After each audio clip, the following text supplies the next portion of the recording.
This is the F5 Recovery Radio. Super happy that you are here. It is Wednesday, an amazing day. This is your host, One Pretty Ricky, with my co-hosts, Adam Martin and Kirsten Huvenen.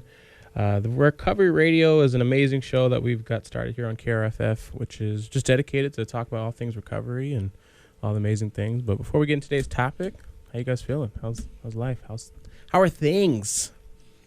Things are great. I just got back from Nashville. I went to the Grand Ole Opry, which was really cool. I thought it would not be cool, but it was really cool. You went where? Nashville. Oh. On a girls' trip. There were 9 I of thought that us. was in, like, New York.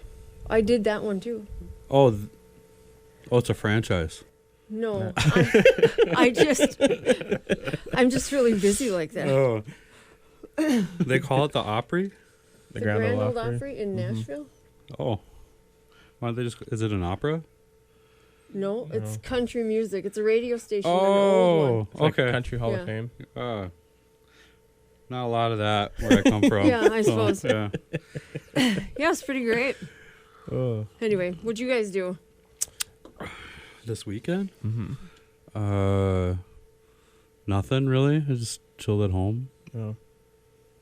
Yeah. I didn't go to an Opry. That's too bad. Yeah.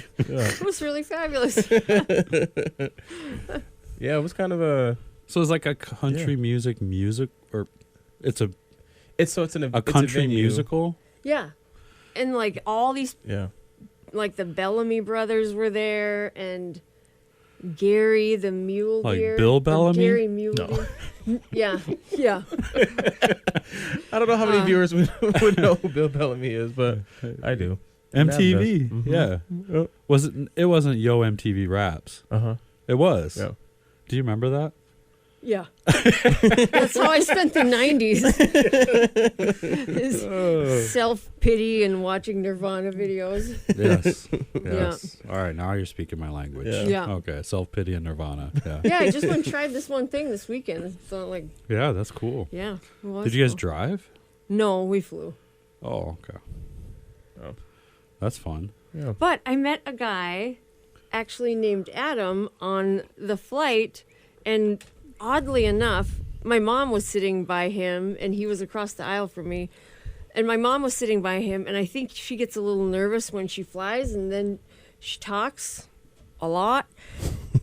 So she had told him about us and about me being an addiction counselor and all this, and he's like, oh my gosh, I'm 9 years sober.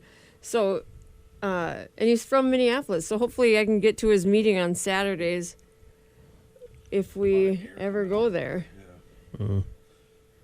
So cool guy. Yeah. That's awesome. Yeah, small world. Yeah. Well, we're going to jump right into our topic today. So today's kind of topic, always try to pick something different and unique and really be able to kind of just share our perspectives from our various backgrounds in recovery. Talking about stress management today, which is pretty excited. What? Did you not? And it's funny that I always like send the topics out, and of course Adam never remembers Yeah. what the topics are. But that's all right. So why'd you pick that one?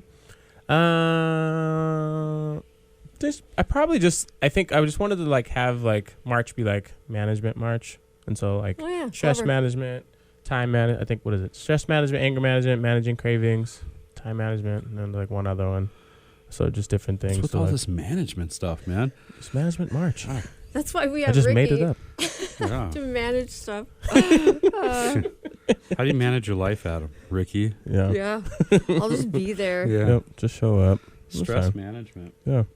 Okay. So the first kind of question to talk about it, like, do you feel your stress management is better now, this late in your recovery compared to where you first started? Well, it's really kind of dependent on. You're gonna have to just scooch in, boys. Scooch into that. On what's going on. I guess I don't.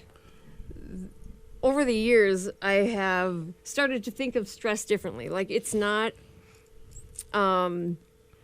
It's just poor management of my life and a negative attitude. That's what my stress is. Because I could say no to things. Did but you I send don't. out this text without me? It was in the group No. chat. This is the first time you saw that we were talking about this, and she nails it on the very okay. I thought, I just know how can stuff. we make Adam look I just bad know today? Send the text a week This prior. is what So we did last week without you. We just conspired. Anyway, so yeah, I think that you still experience stress, but you learn to say no to things and prioritize. And really, before when I would say I was stressed out, I was just looking for somebody to be like, "Oh, poor you," or I could die the martyr or whatever, because I worked so hard and I'm unappreciated and whatever. But as you get older, you just have to learn, or maybe healthier, learn to ask for help, ask for those things. I had a sponsor that had me start every day with a gratitude list, which I didn't most days, and Yep.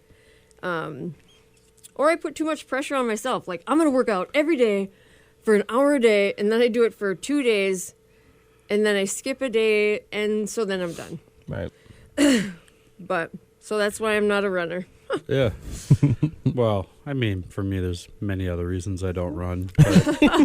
But, so stress is like, well, I mean, we talk about it probably more in treatment than we talk about it in recovery, I think, because it's just kind of, when someone says they're stressed out, you have your easy kind of answers like, well, maybe you should pray more, or you should go, to more meetings or whatever, right? It usually fills in the blank. There's not many people who are experts on it as much as they experience it probably. And so the solutions are different for everybody, right? But like in treatment, when we talk about it, we talk about stress response, Right. or whatever. So like, and my understanding of stress response is like, it's a form of survivor kind of response or whatever, like back in caveman times, the ego would be like fight, flight, or freeze. You see or even modern times, you see a bear, you're not going to be like, am I stressed?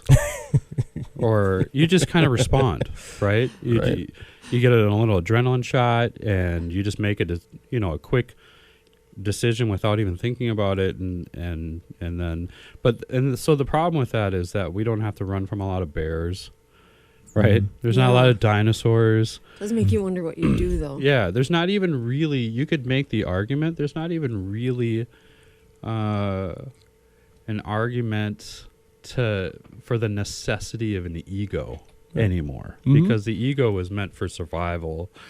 And so anyways, the stress response, the physical stress response and the psychological stress response respond the same in your body, right? So when you see a bill's not being paid, or your car has a boot on it, or whatever, right? Yeah. That stress response that you get is very similar to like when you see a bear, right? And then it just builds up all this energy, like an adrenaline shot, and then you just like start making decisions. And if your whole life is consisted of like addiction, re-entry, whatever, you're constantly in that state, right? Yep. And so this is why I think most people, when you meet with them and you think that they're homeless, or that they don't have a job, or whatever, and they're just like, oh, they're being lazy, but they're always tired. Yeah. Right? And it really isn't necessarily 100% because of like not being able to sleep at night. That's a big portion of it. Right. But it's just because that stress response is continuous. You know what I mean? Yeah. And so, and then trauma and all that stuff, and then when people overreact when something happens, like it's a whole thing. So, I'm a big like separating myself from whatever it is, breathing, taking time for myself, go punch a pillow kind of person. Oh, okay. As long as it's not directed at a person. Yeah. Something that's not going to hurt me. You hold this pillow. Hold this pillow right over your face. Conor McGregor, So, but that's how, when I started like diving into that and helping me understand, I realized that a lot of times I'm not really I may be frustrated, I may be fearful, I may be like stressed out, but 9 out of 10 times it's amplified probably 10 times because of my history with addiction. Yeah. Okay. You know what I mean? Yep. I think every feeling that I have is usually amplified 10 times over. Overwhelming. Overwhelming. Yeah. I can't tell you how many times I have conversations with people where they're just like, I'm so overwhelmed. I'm like, well, what can you do about it right now? Well, nothing really. Yeah. I know. Yep. Yeah. Like once you get to that mindset where it's just like, is there anything I can do about this situation right now? Like Yeah. any even little action. And when you get to the point where it's like, actually there's nothing. I can't respond. Even if I respond to another email right now, Right. it doesn't change anything, Right. Yeah. you know? So So then it's the like, how do you get back to enjoying the day or how do you get whatever? in the moment? Yeah. Right. Yeah. That's the question of the hour, apparently, because we're talking about stress management. So. Yeah. I usually want somebody to pay if I'm stressed out, and it's Matt mostly. But I just wait till I feel super overwhelmed and then I cry, or I get really pouty and just get quiet, and then Matt's like, "What's wrong?" and I say nothing, and we do that dance, and he's like, "Okay," because he wants to fix it. He doesn't, he doesn't want to have this mopey wife, so. He's like, well, okay, what's on your to-do list? And I am like in tears. I'm so overwhelmed. And I'm like, one thing. I have one thing to do, I guess, and that put me over the top. And then it just kind of brings you back to reality, like, Oh. things are good. Right. I have, things are really good. And that whole, like, gratitude list and being able to handle stuff with grace, just like as life comes, deal with it, because the stuff I worry about is probably never ever gonna happen. It's like some random Tuesday where you just get hit out of the blue with something, and Right. for whatever reason seems like The biggest thing. addicted people can walk through those huge things with so much grace. But then if I get a bill in the mail, then I could. That's where I teeter. My emotions teeter. Yeah.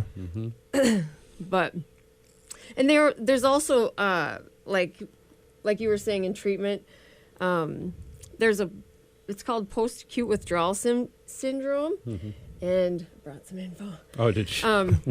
Anyway, but it can last up to 2 years after you stop using chemicals, and it's pretty much just because you cook some nerve endings that are trying to talk to each other, and it's hard to like trust your own thinking, trust your Oh. own emotions.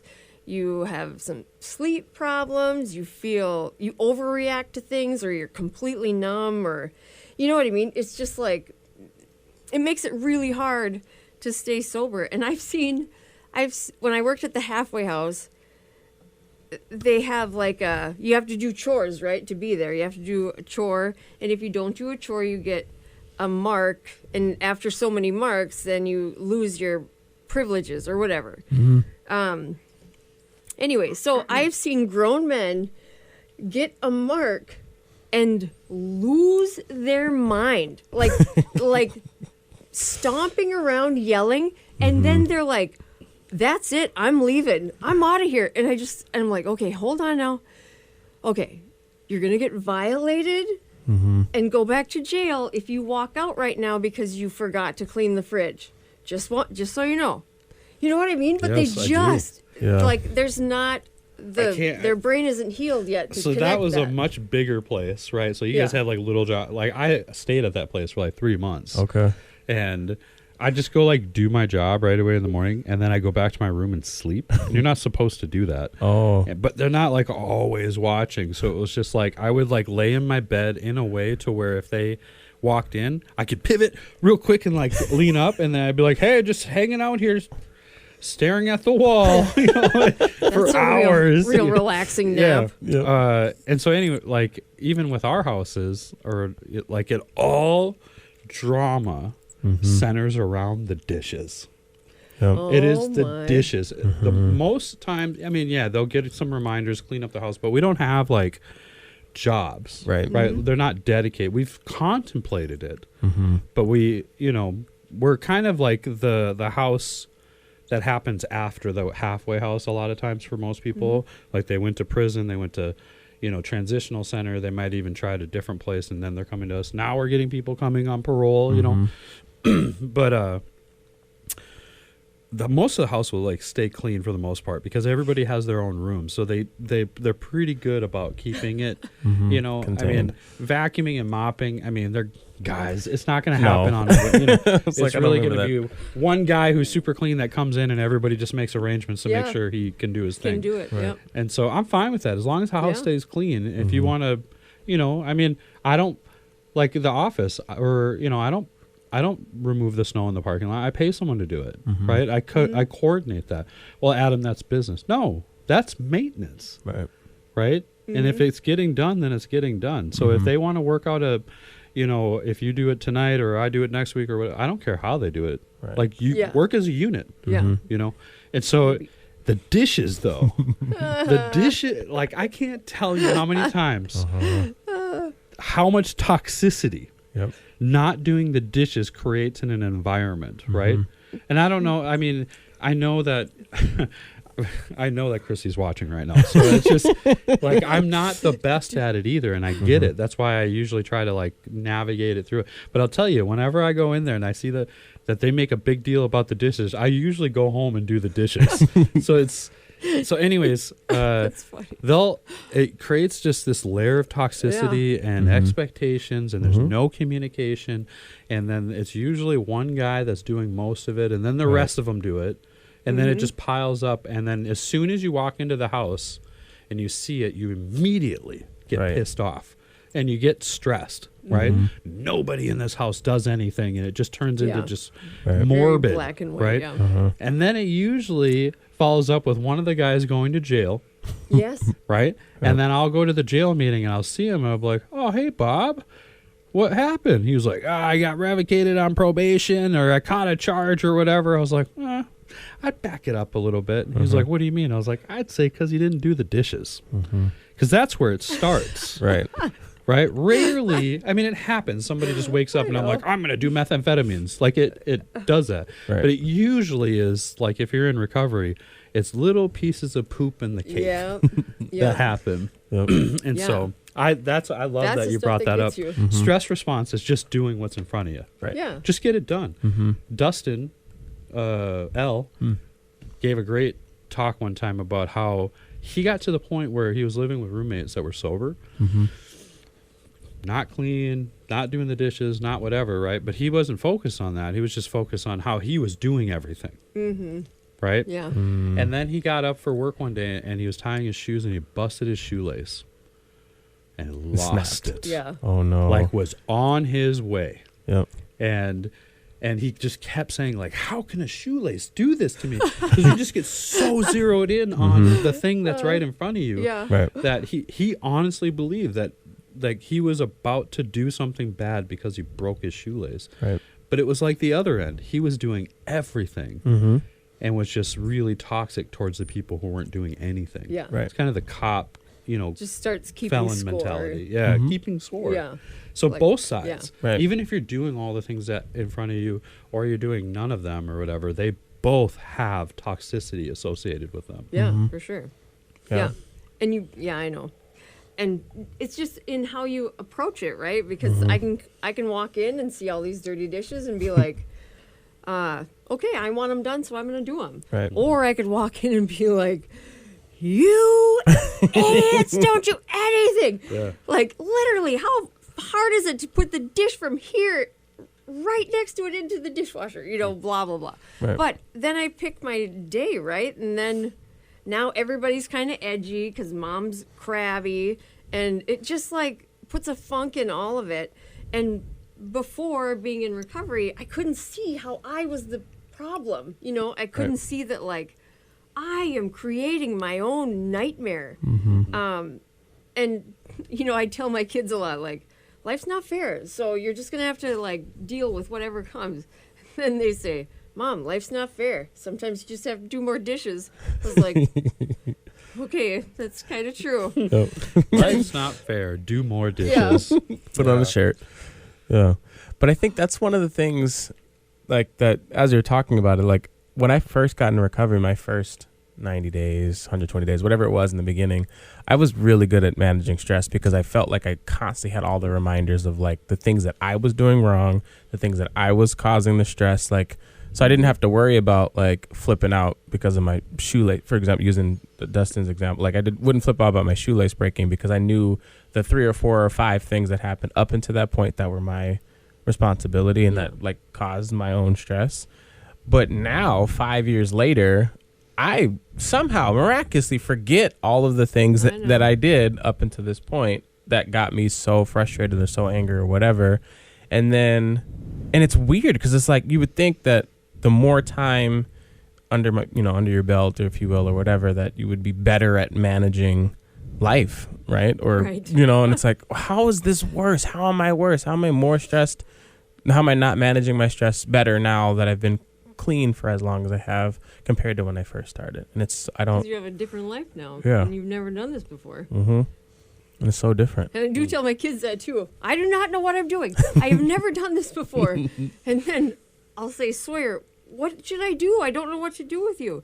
He's like, well, you should probably take away my phone, and I should probably have to do more homework, blah, blah, blah. And I'm like, I would have never even thought of that. No. Yeah. Holy smokes. My parents never asked me that because they know I would never say take away any. Nope. Mm-mm. Like, no, I'll just go ahead and just pull my pants down. I'll just take this whipping. Like, I'm not. Yeah. No. Because it's painful. It's going to hurt. Day. But then it's just done. And then I can go back to being bad. Like, my parents never asked me. They didn't No. give a crap. I love that you asked. My Like, little brother would be like, what should we do? He'd be on. He'd be like, I suppose take away my Nintendo for a couple weeks. I'd be like, I'll take it. Like, right.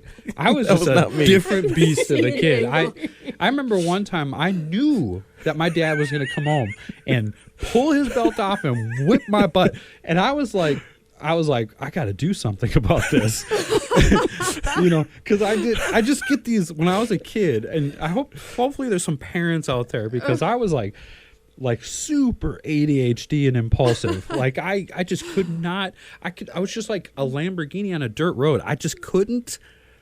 Looking back, I'm like, how am I alive?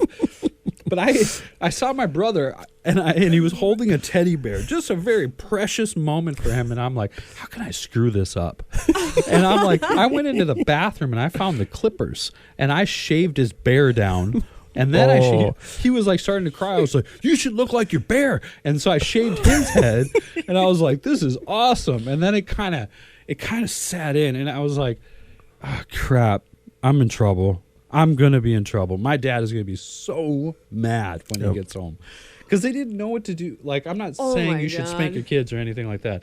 I'm saying that for me, I don't think my parents knew what to do anymore. Because they would just come home and it was always something. Mm-hmm. And so anyways, I put on 2 pairs of sweatpants, and I put on a pair of my dad's pants over them, right? And I just waited. Yep. And he came home and he saw, my dad was not the best, I mean, he was a dad. We'll just, but he came in, he saw my brother, and then he with his teary eyes, and then he like showed him the bear, and then I heard him, because we had like wood, floors, and I could hear just pound, pound, pound. He opens up the door and he looks at me, and I was like, sup? And he pulled off his belt, and he was like, turn around, and I was like, gladly. And I turned around, and he spanked me. He had like three whoops, right? Mm-hmm. And then I did what no kid but full ego would do. I turned around and I looked at him, and I was like, is that all you got? No. Oh boy, he pulled down the jeans, and he was like, oh. Yeah. And it was bare bottom. Yep. Yeah. And I was like, but when he left, man, I was just like, it worked for like 4 seconds. I had him. I know. That was before people cared about kids' mental health, I think. There's probably like mental health people that are like watching this, and they're just like, oh my God. I know. Or they're like writing in the chart, makes sense. Yeah, okay. No wonder he rebels against the attorney general. Good grief. Yeah, that's crazy. Yeah, that's a stressful day when you're 9 or whatever. Mm-hmm. Yeah, I think I was 9. I would love to say I was 16 or something, just to really throw people for a loop. Yeah. But we still had bunk beds, so it was Probably a little young. it would have been weird to have bunk beds at 16. You think? Well, yes and no. I don't know. Boys. I guess it depends on. Well, Yeah. I mean, I went Yeah. to summer camp when I was in high school, and they had bunks. So, like, 15, that's 14, other 15. people, man. That's What'd you go not. to summer camp for? It was a Christian summer camp. That's stressful. Oh, that makes sense. Oh, it definitely was stressful. Yeah. Yeah, because it's like all of a sudden there's like even more rules than what we had at home. And all pretending not to be sinners. Yeah. Yeah. And then you sing.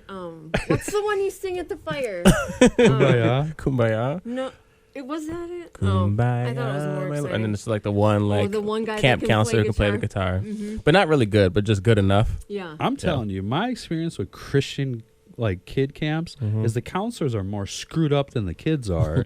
At least my experience. I can't. Mhm. There That's was how one this field time. is. Yeah. One time I went to one down in Alabama or whatever, and I was like there, and I was like, this is lame. Like every, Mhm. they're like, oh, you're from North Dakota. We got a song, Sweet Home Alabama, whatever. Like it was typical, whatever. Mm-hmm. And then everybody went to bed. And I was like, just up, and then the counselor's doing his checks. He's like, hey, what are you doing? And I was like, nothing. He was like, you want to come hang out? And I was like, because there really wasn't that much age difference. Yeah. So I was Right. like, yeah, sure. Go in this room. They're like smoking cigarettes and weed and drinking and stuff. I was like, I'm coming to this camp every year, man. I'm suddenly very religious. I like God. I think I went once or something, but I had fun. But I remember having a 35 millimeter where you had to roll the film. And then I'd take pictures of whatever craft we did that day, meaningful pictures. Oh. Anyway, but speaking of guitars and drums, Yeah. Well, we wanted to shout out some people who are paying or providing some of the programming here on KRFF 95.9. So this month, it's being sponsored by Rough Cut Social. That's being underwritten by Rough Cut Social. They are Fargo's ultimate entertainment destination for axe throwing. Enjoy fun with family and friends, a stellar team building excursion, or you can book a party. Rough Cut comes complete with the full beer, wine, and soda bar for your perfect time out. They're located at 1100 MP Avenue, Suite 102, right here in Fargo.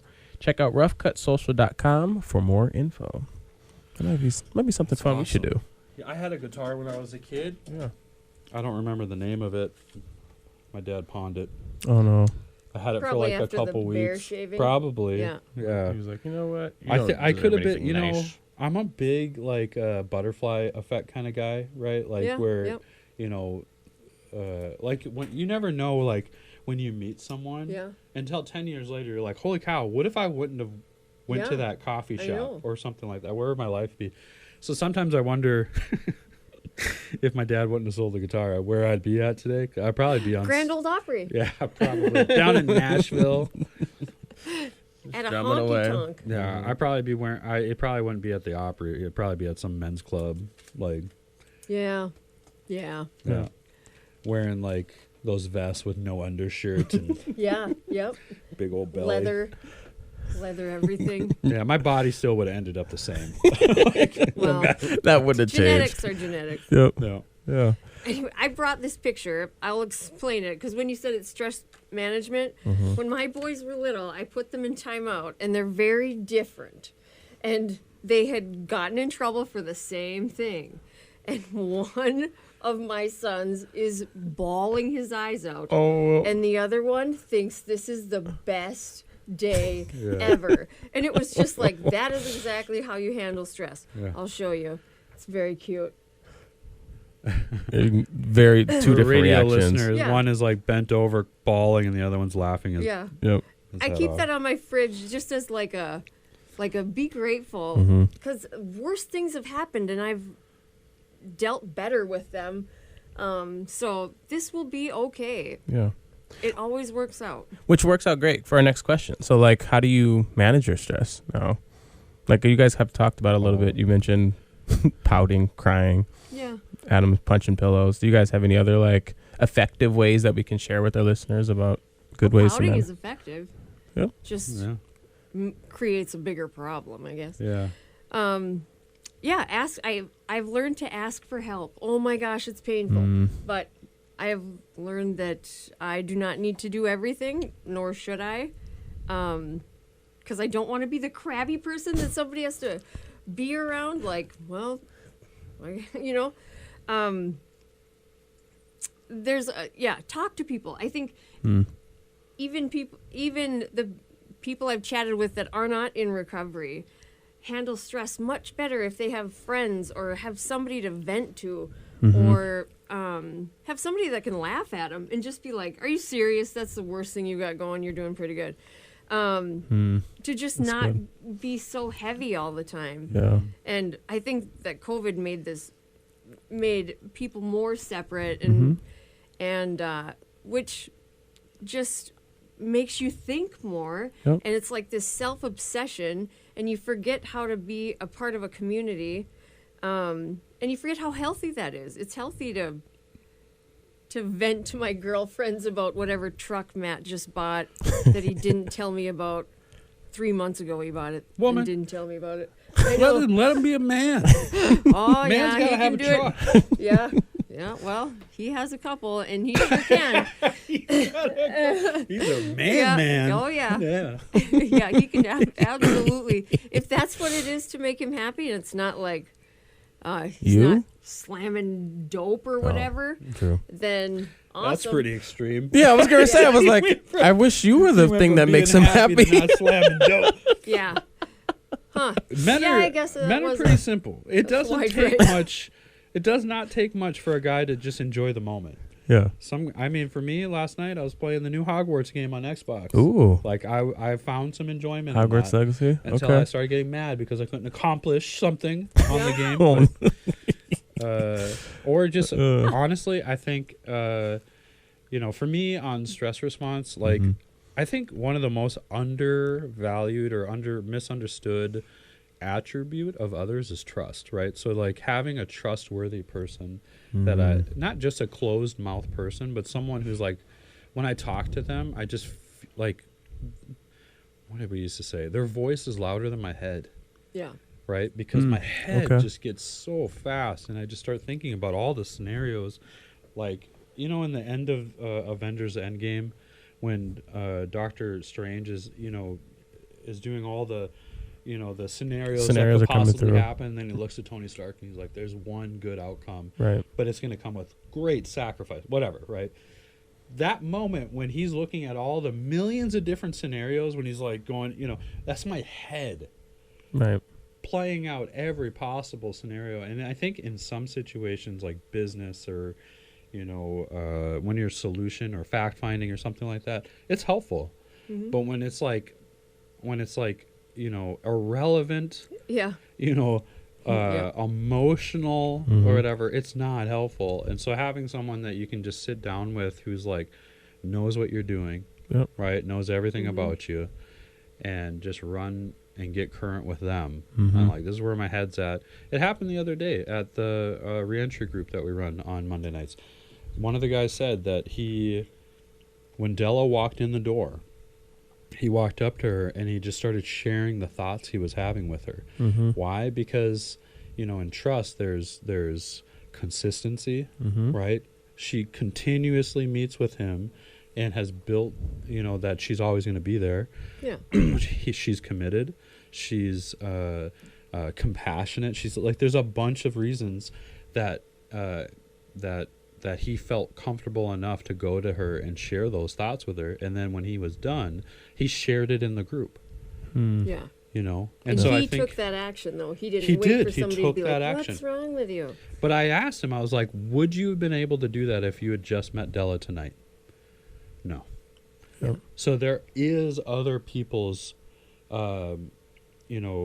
actions that are that, like, because I could try and do that with someone, but it won't feel the same. But if I have a relationship with them, I know them, I trust them, it's different. So surround your inner circle with really good people, and be able to release. People that make you want to be a better person. Yes, you are the Positive 5 situations. closest people in your life. Right. Yeah. Yeah. Feels like MySpace. Huh? Yeah. MySpace? You are your top friends. Your top friends. Was that when dial-up? Yeah. You never had a I MySpace? I think I did. I don't know. Too.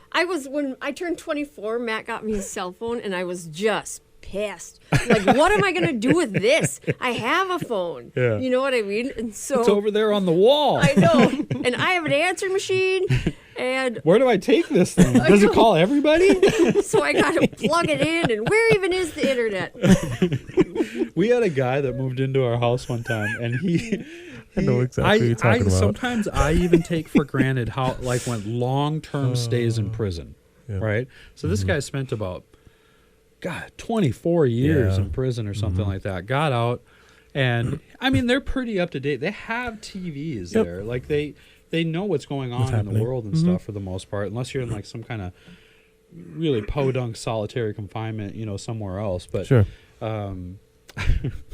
he went out and he was like, the first thing he was going to do was buy a large TV, because in prison you just get these little box ones, and he's like, I cannot wait. And so he got a job, got some money, went out and bought a very large TV.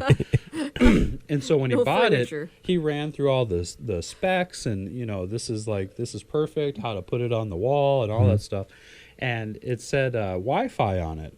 And so then he got it hooked up, and he kept trying to use the TV, but it wouldn't work. And he was just like, I don't understand why it won't work or whatever. And so then we were talking about it. I was like, well, it's a smart TV. Do you have it connected to the internet? He was like, it comes with it.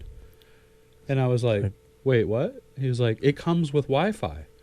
And I was like, That's how he's. Yep. you thought the internet came in the TV. Mm-hmm. Like that was, Well, yeah. yeah.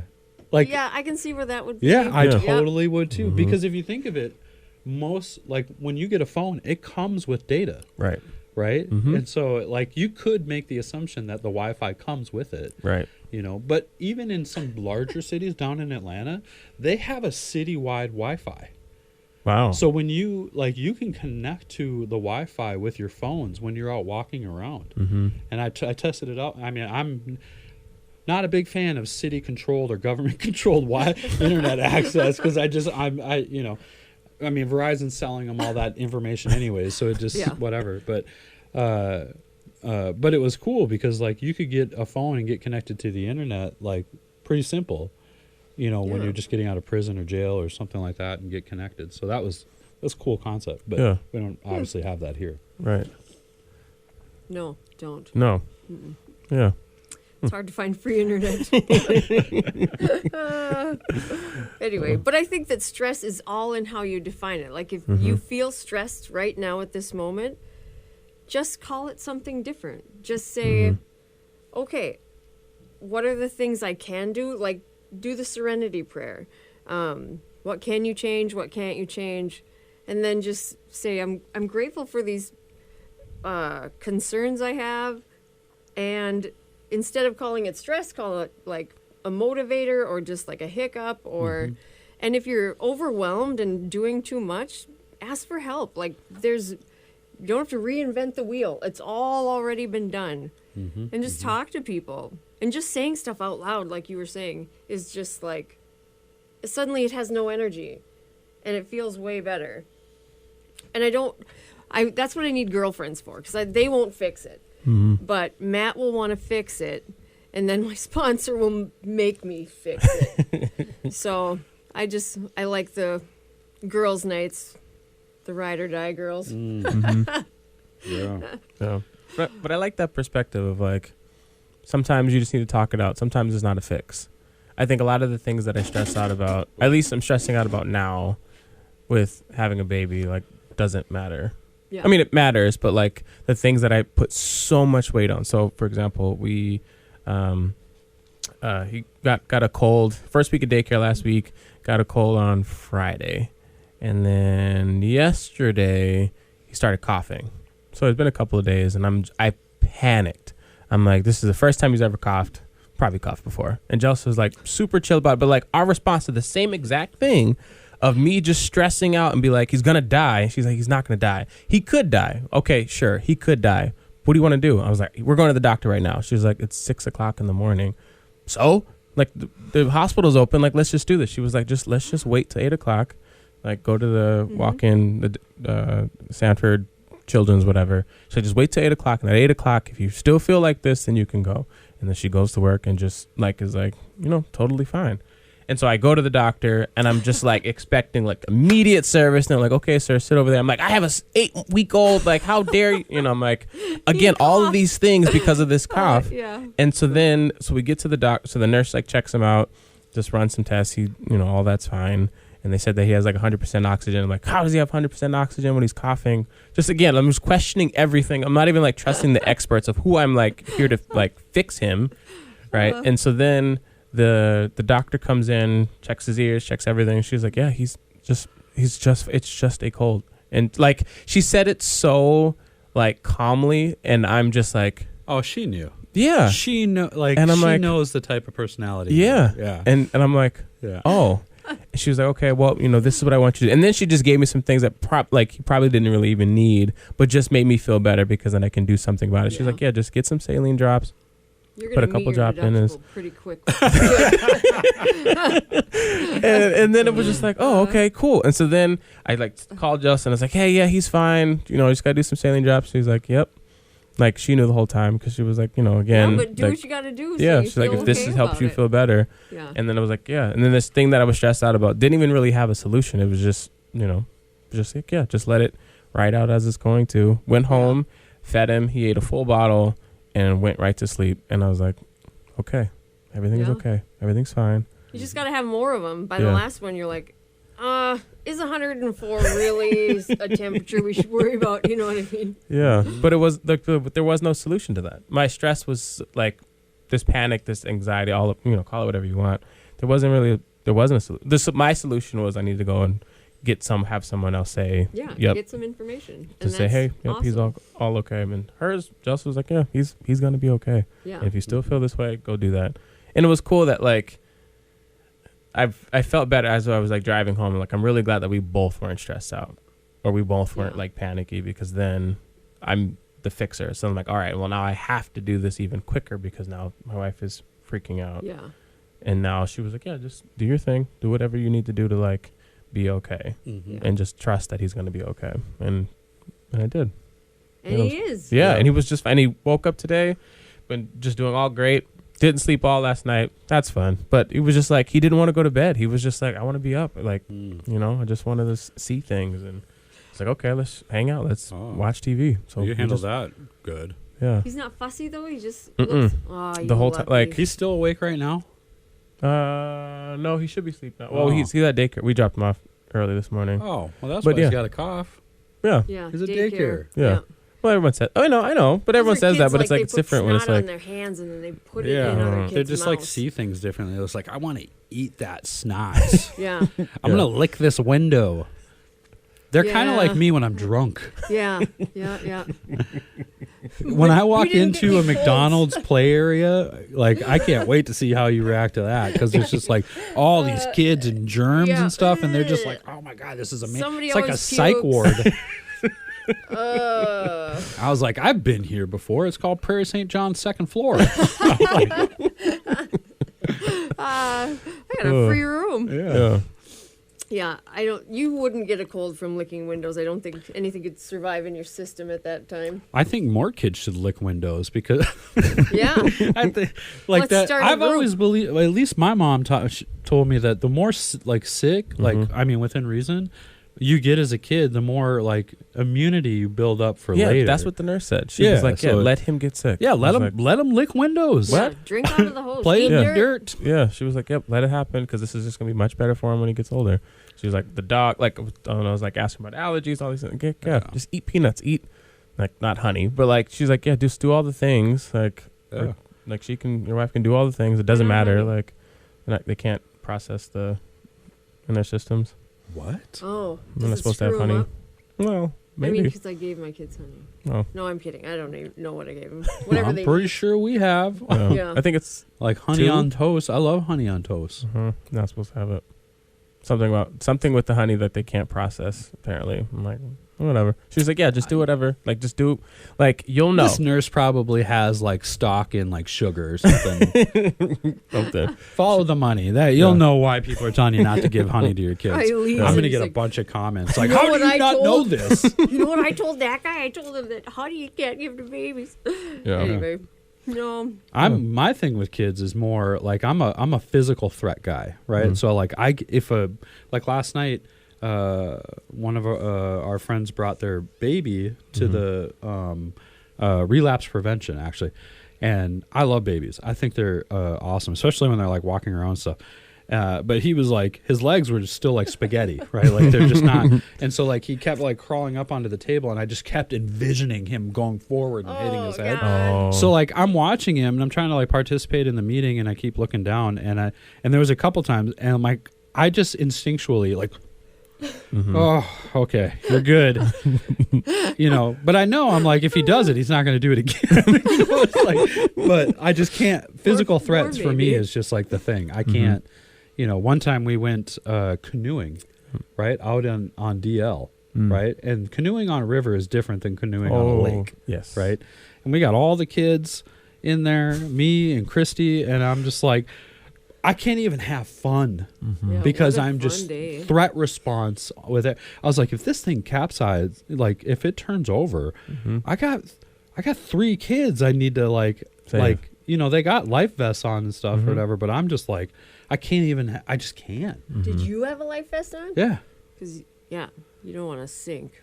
And I think that was part of it. Was like, if I have a life vest on, I'm not going to be able to swim as fast. And like, what if they get spread out? And then what if the vest doesn't work or it comes off? Or, like I my know. head. And Christy's just like having fun, as you should. Right. And I ruined it. I ruined Yeah. the fun or whatever because I just couldn't get over the threats. I know. I've done that many times, ruined the fun. But sick babies, I'm just like, they're sick. Yeah. It happens.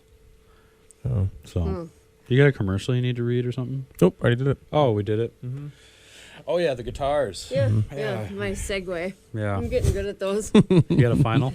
I have one story to tell before we go about Matt being stressed. When we had our first baby, he worked 2 jobs. One was like an overnight job in Barnesville at a halfway house, and there was a kid. And he was stressed out from having 2 jobs and all this stuff. And this teenage kid kept sneaking out and making out with a girl at the girl's house. And so Matt was like, I'm going to catch this kid. And so he's all determined. He's like, he finds a flashlight. He's going to go out there and get them in trouble. I don't even know.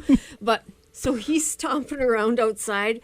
And then he shines the light on the back seat of this car, and he's like, there he is. He's looking right at Matt.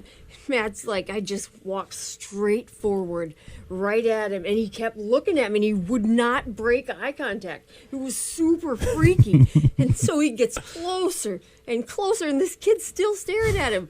And then Matt gets about a foot away and then realizes, oh, that's my reflection. He